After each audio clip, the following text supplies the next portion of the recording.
Title: Why Scientists and Philosophers Still Can't Agree on What Consciousness Is, the 30-year debate no one has won. Introduction: It's 1994, and a young Australian philosopher named David Chalmers walks onto a stage at a conference in Tucson, Arizona, and does something unusual. He doesn't present a solution, he presents a gap. He tells the audience that science has been asking the wrong question about consciousness.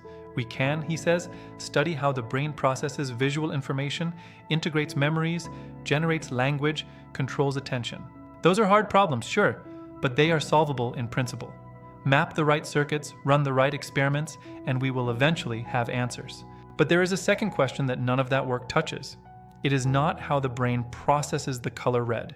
It is why seeing red feels like anything at all. Why there is something it is like to be you reading these words right now. Why the lights are on. Chalmers called it the hard problem of consciousness.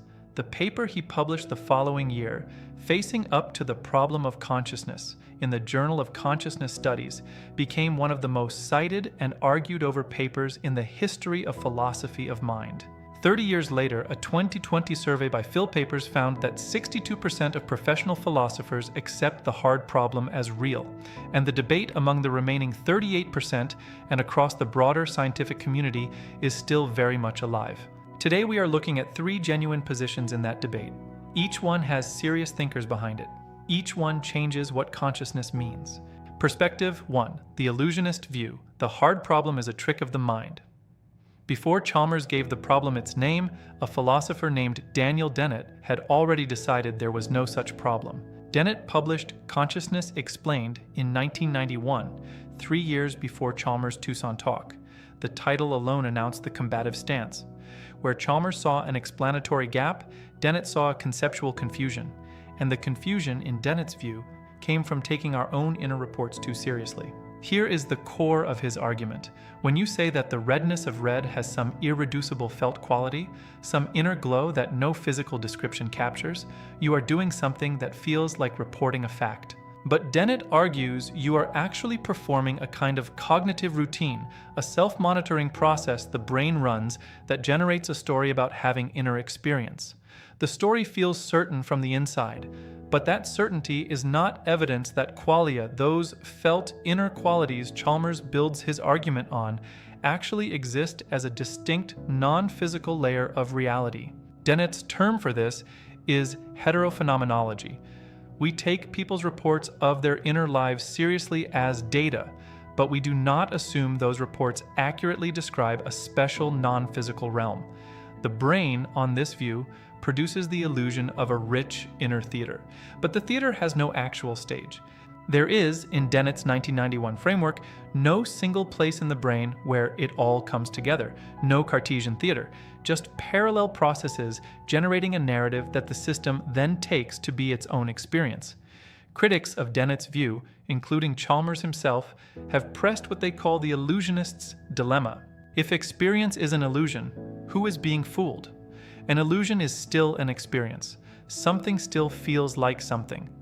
The very act of misrepresenting inner states to yourself seems to require a subject who receives that misrepresentation, and that subject has experience. Dennett has answers to this objection, but the argument continues. His position remains one of the most rigorous and the most controversial responses to the hard problem. Dennett died in 2024. He never conceded the point.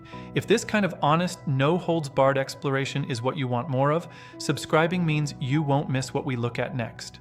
Perspective 2.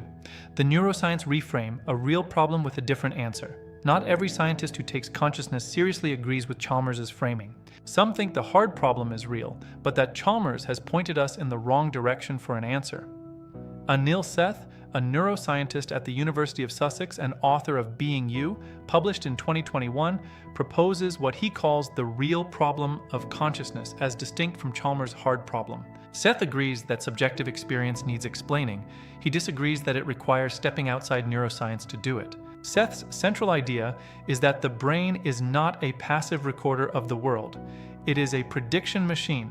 At every moment, the brain generates its best guess about what is causing the signals coming in from the senses, and then it updates that guess based on incoming data. Conscious experience in Seth's framework is not a faithful window onto reality.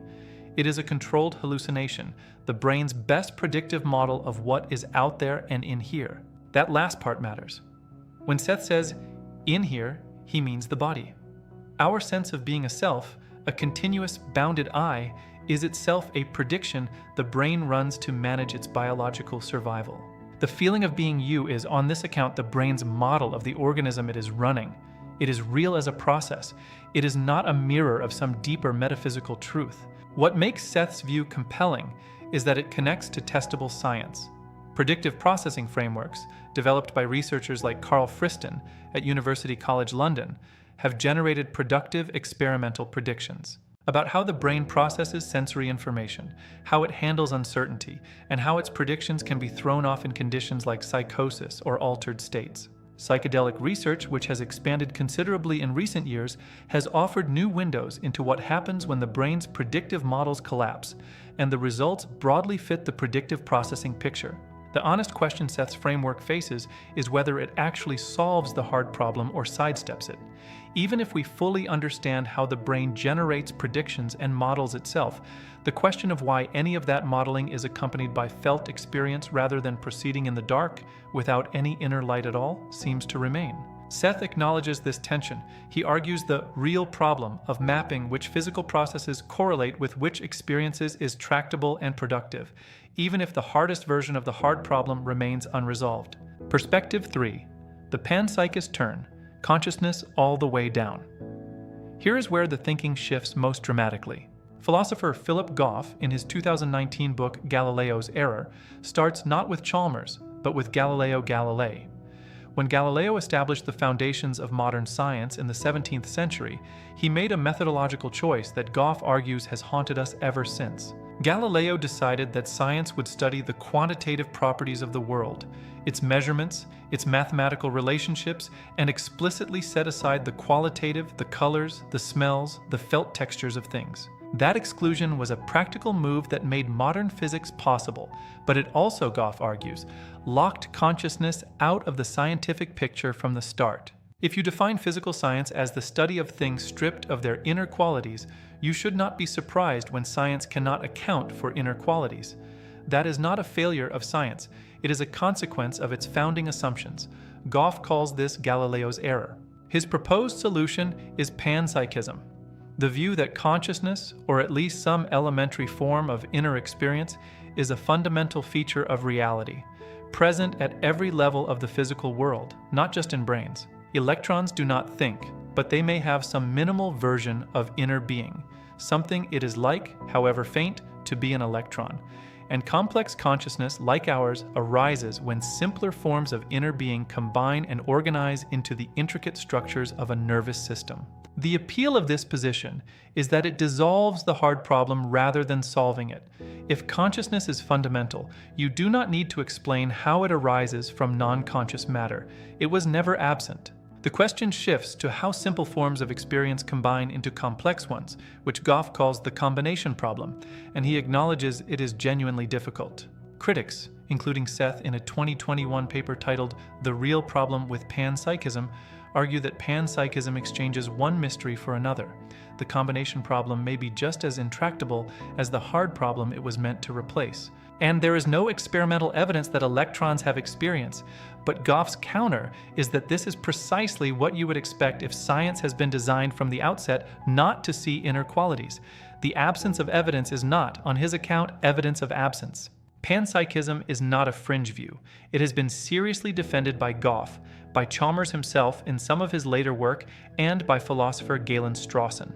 A 2020 PhilPapers survey found that among professional philosophers, support for panpsychism had grown meaningfully over the preceding decade. Conclusion. So let's come back to the question Chalmers set in Tucson 30 years ago. Why does any of it feel like anything? Dennett says the question is built on a conceptual mistake. The felt inner glow you think you are reporting is a story the brain tells itself, and the story has fooled you into thinking it describes something beyond the physical. Seth says the question is real, but the answer is in the brain's predictive architecture. the hard problem will yield not to metaphysics but to neuroscience done more carefully. And Goff says the question points to something science has always left out, that matter itself may carry some dim version of what you call experience, and that the universe was never as dark on the inside as we assumed. What strikes me, sitting with these three positions, is that they are not just disagreements about consciousness. They are disagreements about what science can see and what it is designed to see. They reach back to Galileo and forward to questions we have not yet learned to ask. Which of these feels closest to your own intuition? Leave it in the comments. Not because any of us has the answer, but because that honest, ongoing conversation is exactly where questions this significant belong. Subscribe if you want to keep exploring them together.